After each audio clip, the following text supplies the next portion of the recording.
Hey everybody, Doug Walker here. I'm sorry Rob can't be here.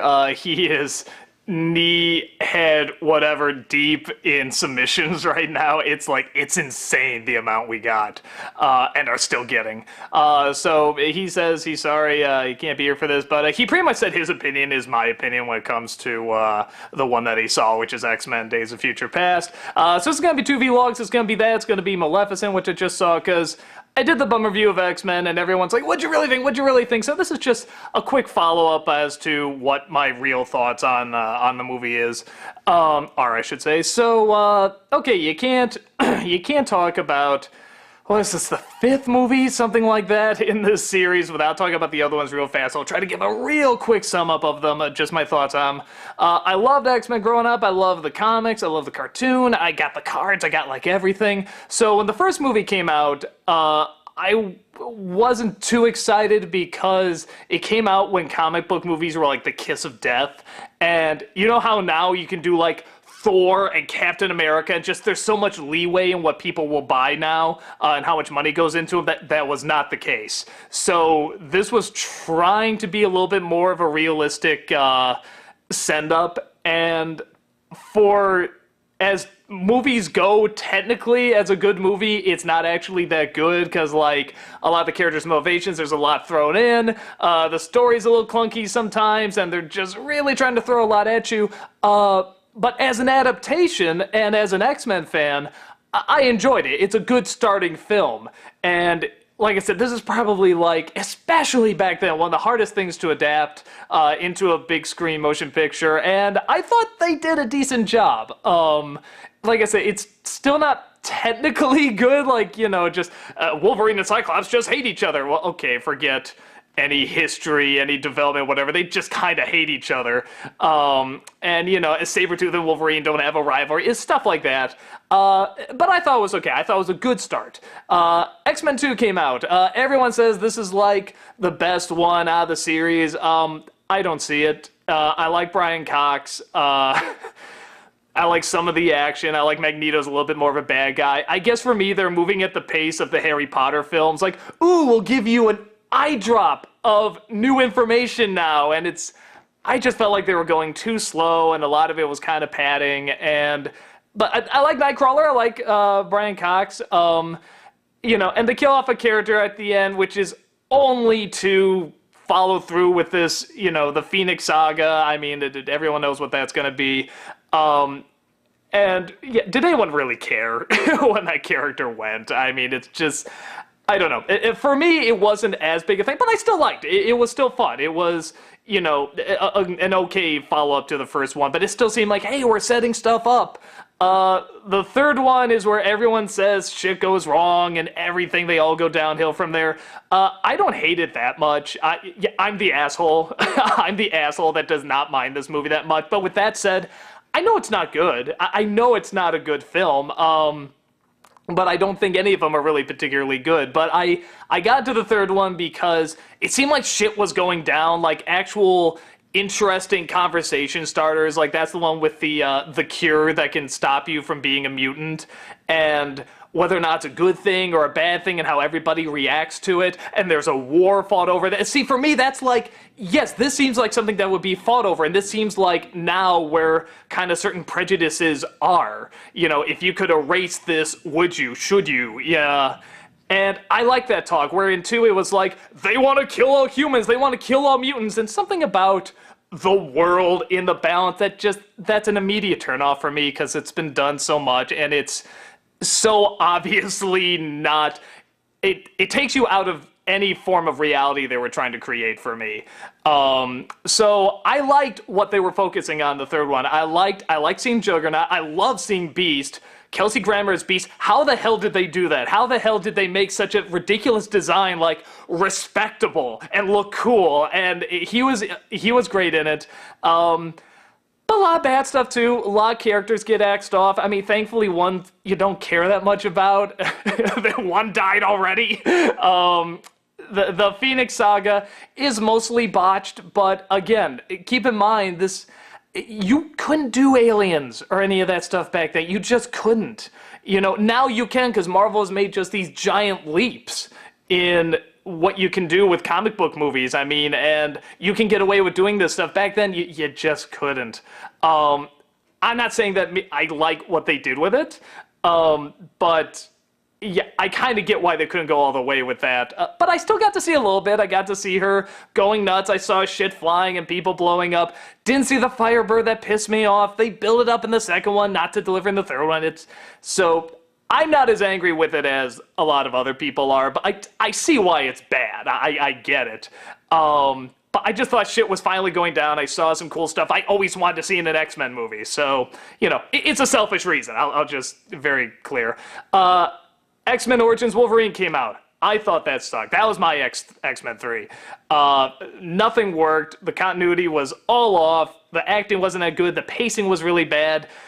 They fucked up Deadpool, which it's like, I'm not even like, I don't know that much about Deadpool, but I just know that's not Deadpool, and that he's like one of the most popular things like ever to exist like in the geek circles. Every time you go to a con, that's like, I mean, you cosplay as Deadpool, everyone be like, holy shit, hey, they'll like, you're suddenly a rock star. They did not do a good job with that. Gambit was cool for the 2 seconds he was in it. Nothing adds up. They don't even try to connect it to the other movies. Really, really bad. That's the worst in my opinion. I think X-Men First Class was next. That's the only one that's like a legitimate, like, this is a good movie. Like, okay, the characters are good, the story is good, everything kinda connects, like there's some continuity that doesn't add up, but again, the Wolverine ruined it all. I mean, so it's like, what can you do?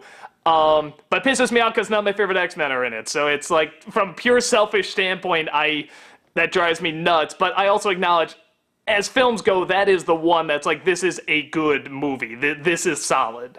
Good acting, good story, good everything. Adds intriguing, adds very well done. The Wolverine, I just saw like last year, or was it this year? Oh, it was this year because it came out last year. And for me, it was mostly a bore. I thought his redhead sidekick was cool, but I don't remember anything else about it. So it's not like really bad like how some of the worst ones got, but I thought it was very mediocre. But I did people all over the map on that, so if you say you like it, I get it.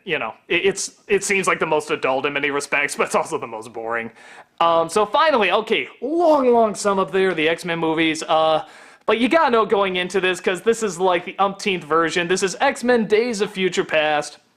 Wolverine goes back in time to stop this terrible future from happening. A future that's taken over by the Sentinels, and he has to change things around to make sure it doesn't happen, based on the very classic, very iconic story that I read when I was younger too. They did in the cartoons, And the fight going into this movie, I was not particularly looking forward to it because I actually think this story is very dated.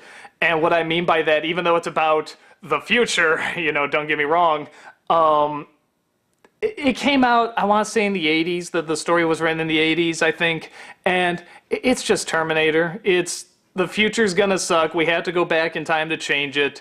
It looks like every shitty future you've ever seen. It's ruled by machines, everybody has done this now. So I really was not looking forward to this movie, believe it or not. I was like, okay, I was just done with X-Men 2. I was like, look, I love you, but I'm just done. I can't do anymore.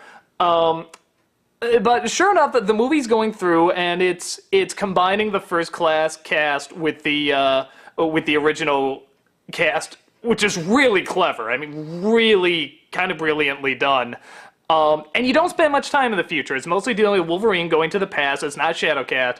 Though she does send him, which comes out of nowhere. Just suddenly she can send people's consciousness back in time. Unless I missed something, they did not explain that very well, like why she suddenly has this power, like, I go through walls. Oh, also as, and that little bonus, I can just send people back in time, some mutants, but whatever. And they, for the most part, tie in the continuity and the characters and everything very well, and they sort of have enough, for the most part, they have enough space and room for these characters to breathe and, be their characters. some stuff doesn't add up. Like Magneto's like, you'll have to find me. It's important you find me and bring me on this mission. He does nothing to help. He makes everything worse. I mean, it's like unbelievable what a bad idea that was. So, but Rob brought up a good point. He says maybe he hasn't changed. Maybe he still wants to fuck things over. So could be. I don't know. All the cast is great. It's wonderful seeing these people together. The young Magneto and the young Xavier and the young Mystique combined with the new Wolverine. So it's really fun. But I still wasn't like, as good as it is, I acknowledge it's a very good flick. I was still like, I'm still kind of done, guys. I'm sorry. It's like, I'm getting through it. I'm enjoying it. It's good action, good acting, surprisingly good story, but, I'm just not grabbing it. And then we got to the ending. And I won't ruin the ending, but it is brilliant. Fucking brilliant at cleaning up all the problems of the last films. Like, I was amazed at how well this was done. And I don't know, I haven't read up on it much. I don't know if people see it as a cop-out or like a really nicely put together ending, but I thought it was really inspired. And it was so good that the movie actually made me want to see another X-Men movie at a point where I was just done. And this is what I realized about X-Men 3, that it was a big problem the more I looked at it. Well, after I saw this ending, is that I realized I never fully got an X-Men movie. Really, truly, because all the character, at the end of X-Men, how many are there? 4? Going up to save another X-Men or something? Half of them are knocked out and stuff. 2. How many of them are there? A few more, but like half of them are knocked out or being hypnotized or whatever and stuff. 3, they start killing them off. And in 3, that's when I realized it was a mistake to start killing them off in 3. I liked it because I was just like, A, I don't care about the characters they killed off, and B, I was like, just finally shit's happening. But I realized we never saw them all go in as a group and all together, and that was part of the fun of X-Men. If you didn't like someone, there's that character, or this character's doing this, well then you got these characters over here, and they're all interacting, working off of each other, and even if you don't like them, I liked seeing them interact off each other, and we never really got that. So this film, the ending of this film, is pretty much saying, we're leaving it open for that to happen now. That is totally possible. I hope they do it, because I don't see it happening, because I know there's so many schedules and there's so many kind of big names now to throw in here, and to get them all in one movie, and God, you'd have to have like a fucking 5-hour movie in order to have all these characters in there. This one barely even has Bishop, who looks cool, but I love Bishop, come on. But I get it, it's a movie, an adaptation, and nobody knows Bishop, so, I understand, but it's like these possibilities are suddenly open.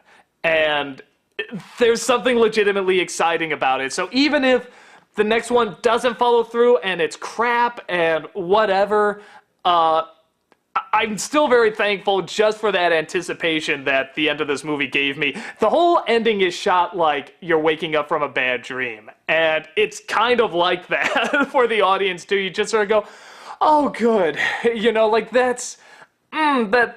so the other stuff, all the fucking dumb mistakes you made before, like, they're kind of gone. Okay, alright, I'm happy. Like, now we're allowing you to have your X-Men movie.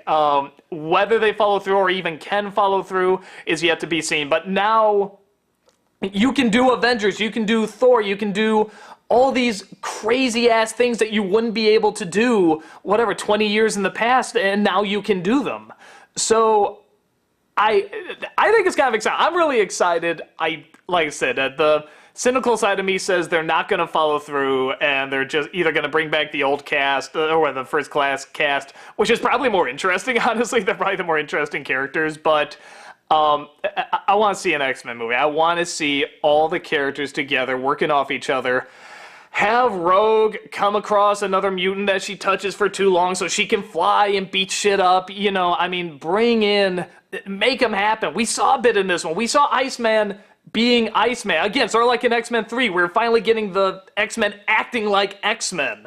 You know, he's sliding around and doing all this cool stuff. We see Colossus, we see all this cool stuff, and it's just the very, very selfish side of me who wants to see, you know, like my X-Men movie with all the X-Men in it, really likes that stuff, really likes, even if it's just for a little bit, that little indulgence of, hey, here's that cool X-Men you remember, here that person is on the big screen. And now it looks like a possibility, so hopefully they'll follow through. I don't know if they will, but like I said, I'm just thankful to have that excitement again, because it kind of took me back to being a little kid once more when this ending came up. That's how much I love this ending. This ending made the movie for me. So, yeah, that's pretty much my thoughts on it. Rob sort of said the same thing. I think he was saying more like, yeah, it was nice, but I want the first class cast, like they're infinitely more interesting. And he's kind of right, you know, but the selfish side of me is just like, no, I want my X-Men movie. I want my X-Men movie. He does not share the same thoughts of the past X-Men movies, by the way. Like, I think he likes 2 the best. From 3 on, he thinks they're shit. So, you know, in that respect, they're a little different. But pretty much all our other thoughts are mostly the same. So, yeah, guys, that's about it. If I'm pretty much doing this because, like I said, a lot of people asked to see it. They want to know my real thoughts. I think Maleficent will be in here as well. Even though that's the newer movie, I get a feeling this one will still get more views. But maybe not. Maybe it'll be popular. So that's about it now. Talk to you later. Take care.